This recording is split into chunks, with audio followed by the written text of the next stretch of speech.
The Mini Splatling was extremely unique for its ability to be meta-defining not once, but twice.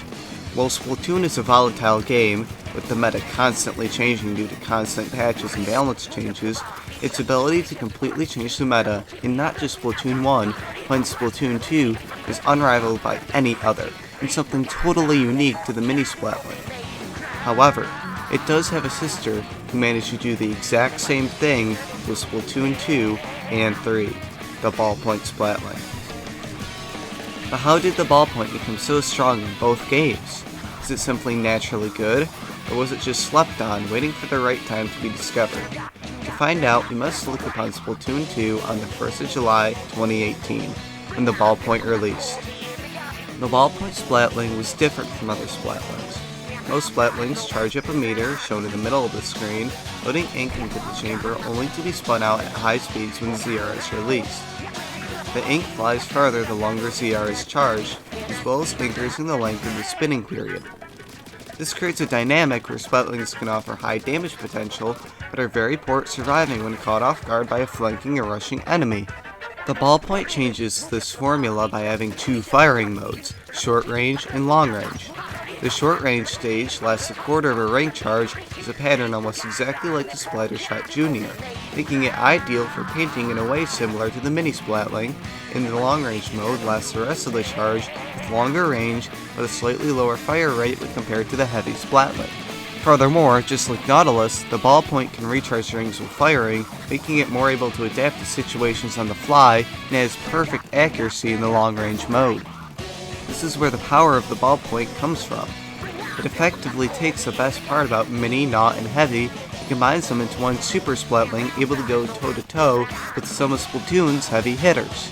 However, the ballpoint upon its launch would be forced with Toxic Mist and Inkjet.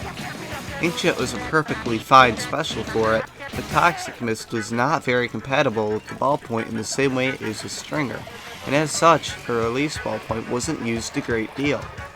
Ballpoint is supposed to take a mostly backline, somewhat skirmisher playstyle to help its team using its long range and high special output, and Toxic Mist simply didn't help at all. Look at Tri-Stringer. Toxic Mist can help it hold choke points and slow enemies down for its explosive shots to finish them off as it stands relatively still, but Ballpoint is supposed to be the one moving.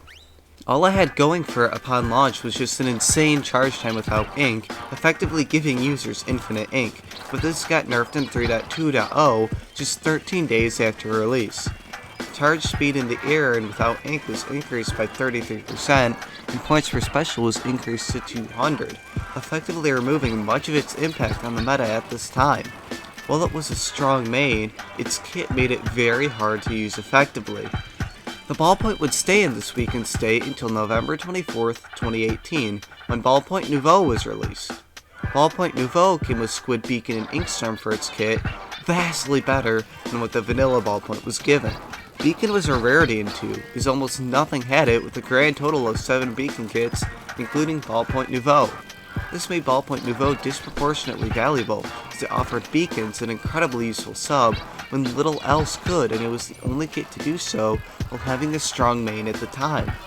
Furthermore, Inkstorm was a helpful special that is useful in almost any situation, supplementing pushes into enemy territory and aiding not only the Ballpoint Nouveau, but the whole team in general.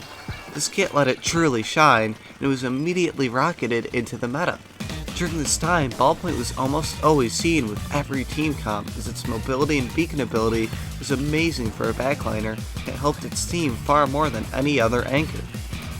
The dominance over the Splatoon scene would begin to wane though, upon version 4.3.1 releasing on December 19, 2018.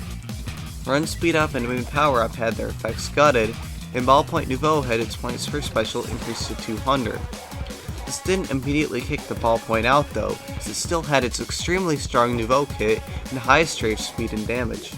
Then came 4.4.0, decreasing short range damage from 32 to 28, and long range damage from 32 to 30.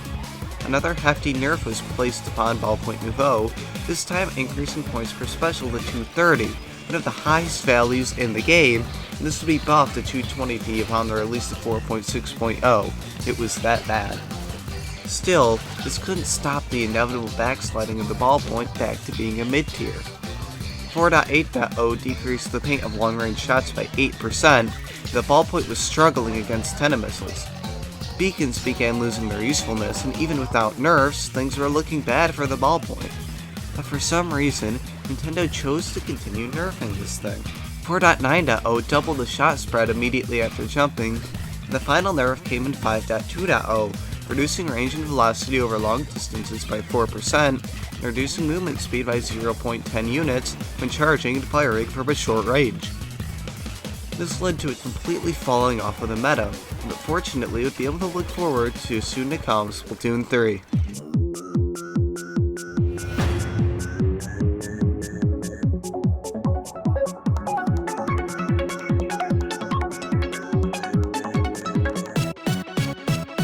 Splatoon 3's renewed hope for the ballpoint wouldn't initially manifest. Quickly, the game went into crab meta, with Crab Tank effectively making up for backlines by Ballpoint, thereby making options like Ballpoint worse in the face of the Splash-O-Matic. During this time, the Ballpoint saw limited usage and was somewhat ignored by high-level players. However, the Ballpoint's kit was Fizzy Bomb and Inkjet. This is a vastly superior kit to its Splatoon 2 counterpart, with Fizzy being a tremendous improvement upon Toxic Mist. Fizzy could actually work well with the ballpoint to create a strong combo able to take unimaginable amounts of space and actually hold it. Due to these strengths, the ballpoint would only improve as crowd meta slowly began to slide, and it would get its chance with 3.0.0 in Fresh Season. Damage to Crab Tank was increased by 2.5 times for Inkjet, and this change saw Crab Tank not only weaken, but ballpoint special improve. Even better, points per special was decreased to 190. During this period, it saw some light use and was growing among many players.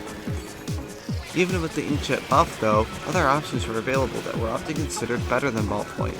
Though none could deny, it was getting stronger every day as the meta shifted. Its true rise though would be cemented with version 3.1.0, increasing the 50 damage explosion radius by 43% and increasing the jump height of the Inkjet. This made it more mobile in the air and able to better control the area around it, which made the ballpoint almost instantly a top tier, people began picking it up at rates never before seen. At this time, Inkjet and Ballpoint dominated the meta, and undeniably formed the best kit in the entire game. Both synergized with each other, Ballpoint rapidly became a staple of the competitive scene, and comps would have to be built around it. Tacticalers suddenly became much stronger in the face of constant Inkjets and new buffs, and a new meta began to emerge. This brings us to the modern day. 4.0.0 increased points per special back to 200, 4.1.0 increased it to 210, but this has done little to remove Ballpoint's status as a top tier, though it isn't as impressive as it was before. It stands as meta-defining not once, but twice, in a legendary top tier that's genuinely fun to play with and against, is a pinnacle of Splatoon's game design.